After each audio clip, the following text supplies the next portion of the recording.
జై శ్రీకృష్ణ అండి మీ అందరికీ. నేను మీ నరేష్ని. ట్రిప్ విత్ నరేష్లో ఈసారి నేను మిమ్మల్ని తీసుకెళ్ళబోతున్నాను జొన్నవాడలోని మల్లికార్జున స్వామి సమేత శ్రీ కామాక్షమ్మ అమ్మవారి ఆలయానికి. ఈ ఆలయం ఆంధ్రప్రదేశ్లోని నెల్లూరు జిల్లాకి సంబంధించిన ఆలయం.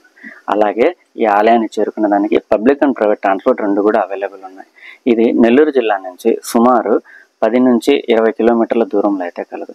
సో ఇటువంటి ఆలయాలని ఇంకా మీ ముందుకు తీసుకురావడానికి నేనైతే నా ప్రయత్నం అయితే చేస్తూ ఉంటాను. అలాగే నా ఛానల్ని సబ్స్క్రైబ్ చేసి షేర్ చేసి కామెంట్ అయితే చేయండి. మీ కామెంట్స్ వచ్చేసి చాలా ఇంపార్టెంట్ అండి. సో ఇంకా ఆలస్యం చేయకుండా ఆలయం యొక్క చరిత్ర ఏదైతే వీడియో చూస్తూ అయితే మాట్లాడుకుందాం. ఇంకా ఆలస్యం చేయకుండా ట్రిప్ విత్ నరేష్లో మీ జర్నీని నాతో పాటు కొనసాగించాలంటే పదండి, మీ ప్రపంచాన్ని వదిలే నా ప్రపంచానికి, వైరాగి ప్రపంచానికి అయితే వెళ్దాం.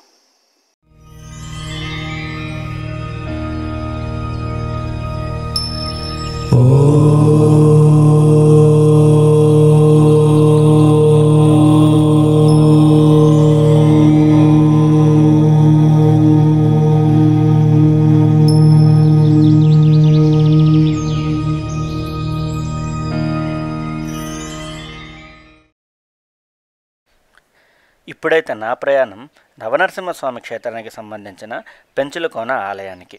ఈ ఆలయం నెల్లూరు జిల్లాలో ఉంది. అలాగే నెల్లూరు జిల్లాలోని మరో 2 అద్భుతమైన పుణ్యక్షేత్రాలు అయితే కలదు. వాటిల్లో ఒకటి జొన్నవాడ శ్రీ మల్లికార్జున స్వామి సమేత కామాక్షమ్మ అమ్మవారి ఆలయానికి. పదండి, ఇప్పుడైతే నా ప్లేస్లో నుంచి సికింద్రాబాద్ రైల్వే స్టేషన్కి ఒక ప్రైవేట్ క్యాబ్లో అయితే తీసుకుని బయలుదేరాను. ఆ రోజు భారీగా వర్షం రావడంతో ఈ విధంగా చేయాల్సి వచ్చింది.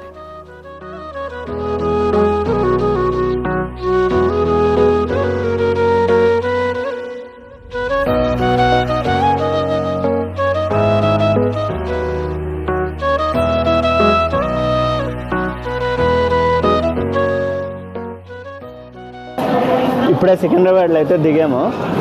తర్వాత ఇక్కడ నుంచి అయితే టిఫిన్ చేయడానికి 10 నెంబర్ ప్లాట్ఫామ్ నుంచి 1st నెంబర్ ప్లాట్ఫామ్కి వెళ్ళి ఒక 2 ఇడ్లీలు తినేసి మళ్ళీ 1st నెంబర్ ప్లాట్ఫామ్ నుంచి 10 నెంబర్ ప్లాట్ఫామ్కి రావడానికి మేమైతే రెడీ అయినాము కదా. బాగుంది కదా తమాషగా. ఇక్కడ ఒక విషయం గురించి అయితే మనం మాట్లాడుకోవాలి. పెద్ద పెద్ద హోటళ్ళకి వెళ్ళి మనం ఆర్డర్ చేసి బయట నిలబడి వెయిట్ చేసి వాడు లోపల ఏ ఆయిల్ వేసి వండుతాడో ఎప్పుడు ఫుడ్ పెడతాడో మనకైతే తెలియదు. కానీ ఇక్కడ క్లాసిక్గా ఉండే స్ట్రీట్ ఫుడ్లో మన ముందే తయారు చేసి వాడు మనకి ఇస్తూ ఉంటే వేడివేడిగా దోశలు కానివ్వండి, ఏదైతే ఆర్డర్ ఉందో వేడివేడిగా ఇస్తూ ఉంటే ఆ రోడ్ సైడ్ తింటూ ఉంటే చాలా హ్యాపీగా ఉంటుంది కదా.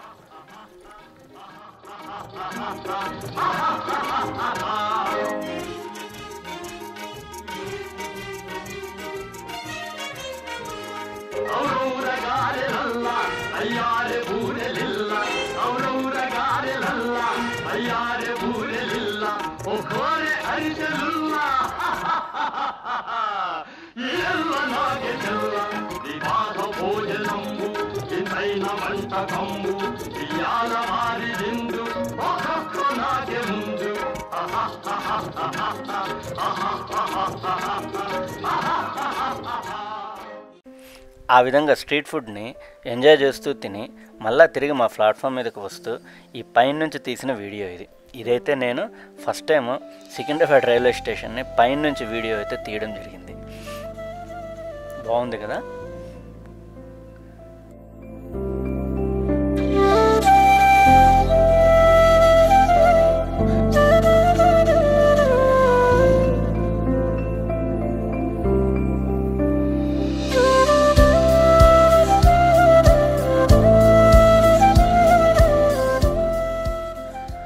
ఇక్కడ ముఖ్యంగా మనం మాట్లాడుకోవాల్సింది ఐఆర్సిటిసి వాళ్ళు కూడా బాగా డెవలప్ అయ్యారు. వీళ్ళు ఈసారి అయితే చాలా బోగిని అయితే చాలా బాగా మెయింటైన్ చేస్తూ అప్పుడే వాష్ చేసిన ఇవి బెడ్షీట్స్ కానివ్వండి అవి ఇచ్చి ప్రతి 2 అవర్స్కి ఒకసారి క్లీనింగ్ చేస్తూ చాలా బాగా మెయింటైన్ చేశారు. ఫ్యూచర్లో కూడా ఇలాగ మెయింటైన్ చేస్తూ ఉంటే ఇంకా చాలా బాగుంటుంది.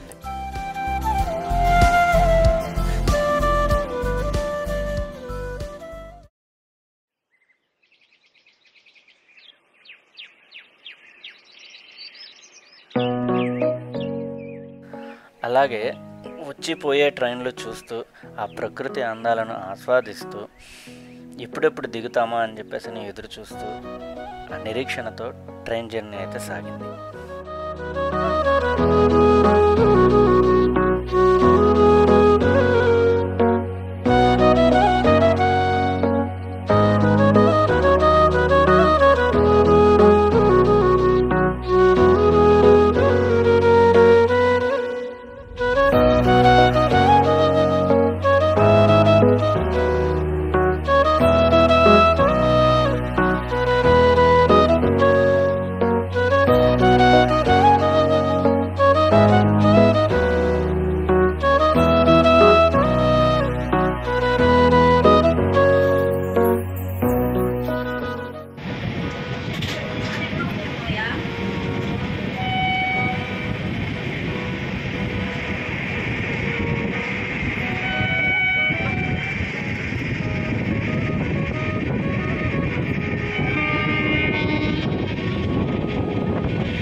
ఇప్పుడైతే జస్ట్ సింహపురి నుంచి నెల్లూరులో అయితే దిగాను. దీని తర్వాత నెక్స్ట్ నా జర్నీ అయితే జొన్నవాడకి అయితే స్టార్ట్ చేశాను, అమ్మవారి ఆలయానికి.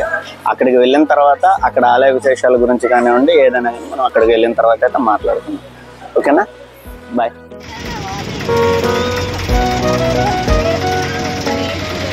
ఇప్పుడైతే జొన్నవాడకి వెళ్తున్నాము. ఆటో అయితే తీసుకున్నాము. 300 నుంచి 350 రూపీస్ మధ్యలో అయితే పేరు పడుతుంది. మేము 7 మంది కలిసి వెళ్తున్నాం కాబట్టి పెద్ద ఆటో తీసుకున్నాం.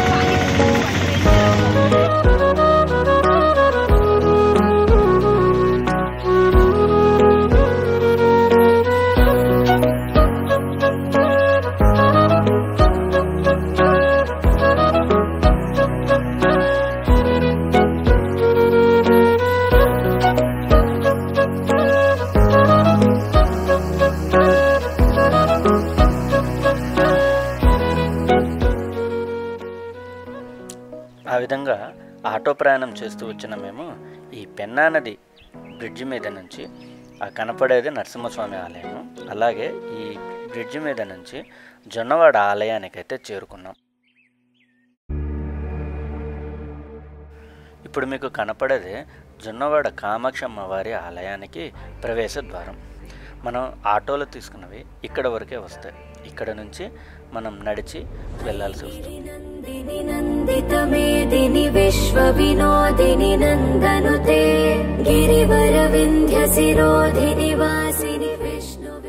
ఇప్పుడు మీరు చూస్తున్నది పెన్నా నది తీరంలో ఉన్న కామాక్షి అమ్మవారి ఆలయం. ఇప్పుడు మీరు చూస్తున్నది అదే పెన్నా నది ఒడ్డు. పెన్నా నదిని ఒకప్పుడు పినాకిని నది అని పిలిచేవారు. కాలక్రమేణా అది పెన్నా నదిగా పిలువబడింది. దుర్ధరదర్శిని దుర్ముఖమర్షిణి హర్షరతే త్రిభువన పోషిణి శంకర తోషిణి కిల్బిషమోషిణి ఘోషరతే ధనుజని రోషిణి దితిసుత రోషిణి దుర్మద శోషిణి సింధుసుతే జయ జయ హే మహిషాసురమర్దిని రమ్యకపర్దిని శైలసుతే.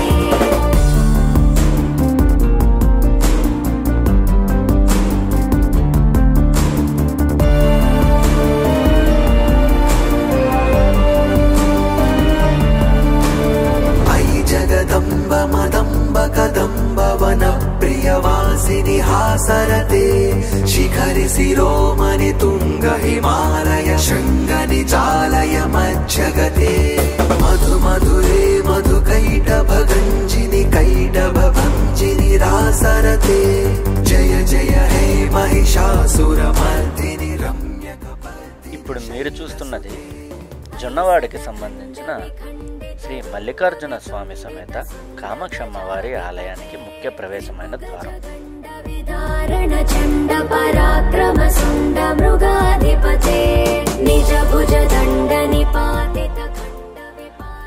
ఈ ఆలయం చుట్టుపక్కలే మనకి రూమ్ వసతులు అయితే కలవు. AC rooms, non AC rooms రెండు కూడా అవైలబుల్ ఉంటాయి. ఇప్పుడు మీకు స్క్రీన్ మీద కనపడేది ఈ ఆర్య వైశ్యం యొక్క వసతి గృహాలు. మేమైతే ఇక్కడనే 300 రూపాయలకి అందరం కూడా స్నానాలు చేసి ఫ్రెష్ అప్ చేసి దర్శనానికైతే బయలుదేరాం.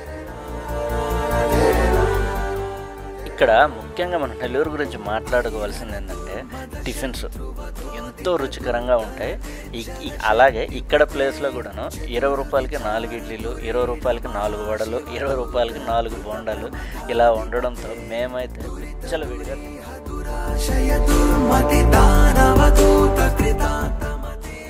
ఆ విధంగా స్నానాలు టిఫిన్లు చేసిన తర్వాత ఆలయానికైతే బయలుదేరాం. ఇది ఆలయం యొక్క ముఖ్య ద్వారం. ఆ రోజు శ్రావణ శుక్రవారం కావడంతో పబ్లిక్ అయితే చాలా రద్దీగా ఉంది.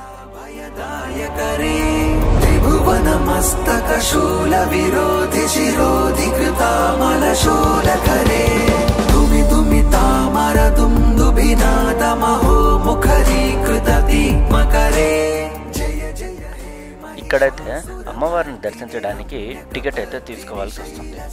దర్శనానికి 20 రూపాయలు అయితే తీసుకుంటున్నారు. అలాగే ప్రసాదానికి లడ్డు కౌంటర్ కూడా అదే.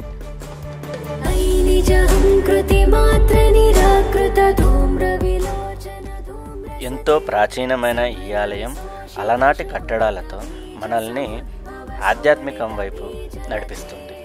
అలాగే ఎంతో విశాలమైన ఈ ప్రాంగణంలో భక్తులందరూ ఎంతో భక్తితో అమ్మవారిని సందర్శిస్తూ ఉంటారు. ఇప్పుడు ఈ ఆలయ చరిత్రలోనికి ఆలస్యం చేయకుండా వెళ్దాం పదండి. ఇక స్థల పురాణం ప్రకారం కశ్యప ముని లోక కళ్యాణం కోసం పౌండరీక యాగం నిర్వహించాలని భావించాడు. తగిన ప్రదేశం కోసం వెతుకుతుండగా పినాకిని నది తీరం, అంటే ఇప్పుడు ఇది పెన్నా నది తీరం వద్దకు చేరుకున్నాడు. యాగానికి ఈ ప్రాంతం అనుకూలమైనదని భావించి తూర్పు నైరుతి వాయువ్యంలో యాగకుండాలను స్థాపించి యాగాన్ని పూర్తి చేశాడు. అప్పుడు నైరుతి దిశలో ఏర్పాటు చేసిన యాగకుండం నుంచి శ్రీ లక్ష్మీ సమేతుడైన నరసింహస్వామి ఆవిర్భవించి వేదగిరిలో కొలువై ఉన్నాడు. ఆంధ్రప్రదేశ్లోని ప్రముఖ పుణ్యక్షేత్రాల్లో ఇది కూడా ఒకటి. ఇక వాయువ్యాన ఉన్న యాగకుండం నుంచి పరమశివుడు లింగాకారంలో ఆవిర్భవించాడు. ఈ యుగవాటికనే రజతగిరి అని పిలిచేవారు. అదే కాలక్రమేణా జొన్నవాడగా ప్రసిద్ధి చెందిన ఆలయం.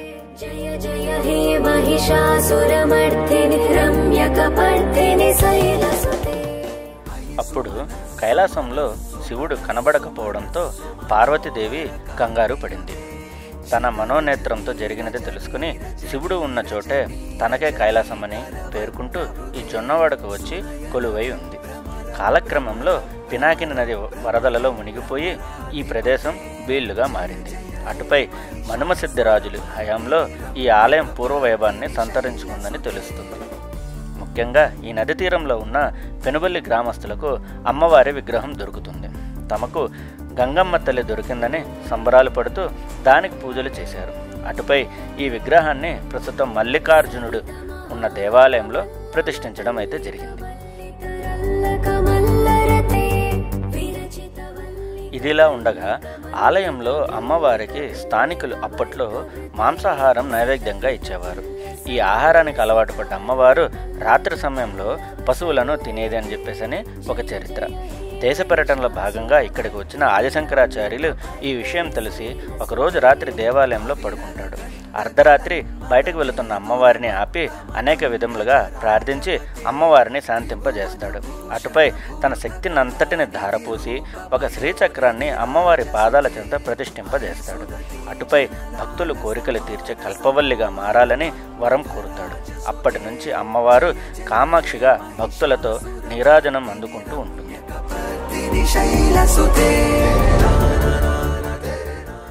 ఈ ఆలయం గురించి మనం తెలుసుకోవాలంటే ఇంత అంతా కాదండి, ఇప్పుడు నుంచి కాదు.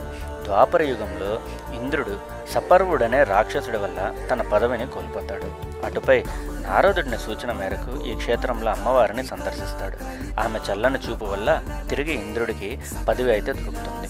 అలాగే కుష్ఠవ్యాధి సోకిన అశ్వత్థామ ఇక్కడ పెన్నా నదిలో స్నానం చేసి అమ్మవారిని సేవించడంతో రోగం నుంచి విముక్తుడవుతాడు. ఇలా భక్తితో తనను సేవించిన వారి కోరికలను అమ్మవారు తప్పక తీరుస్తారని చెబుతారు.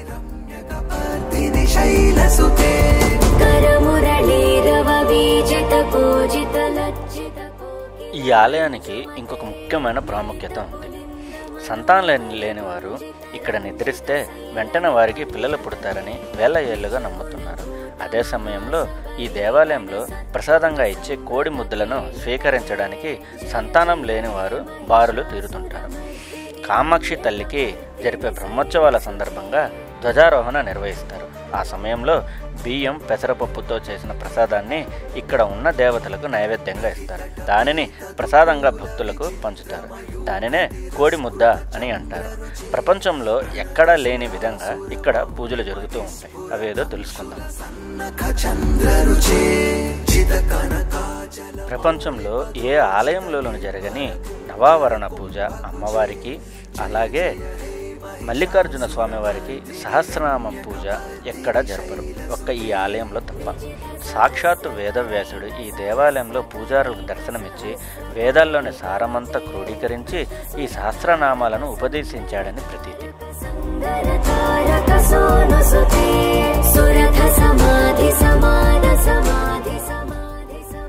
ఇదే ఈ ఆలయం యొక్క గర్భగుడి.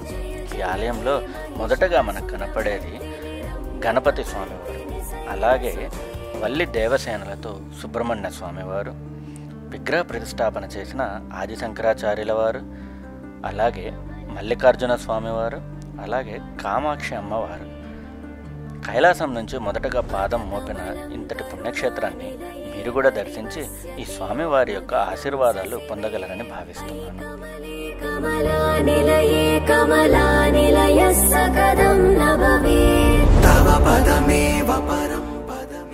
ఆలయ దర్శనం అయితే చాలా బాగా జరిగింది అమ్మవారిది. ఇప్పుడు నెక్స్ట్ నరసింహస్వామి కొండకి అయితే వెళ్తున్నాం. వేదగిరి నరసింహస్వామి ఆలయానికి స్వయంభూ, అక్కడికి కూడా బయలుదేరుతాను. అక్కడికి వెళ్ళిన తర్వాత ఆలయ చరిత్ర కానివ్వండి, పూజా విశేషాల గురించి కానివ్వండి మనం అయితే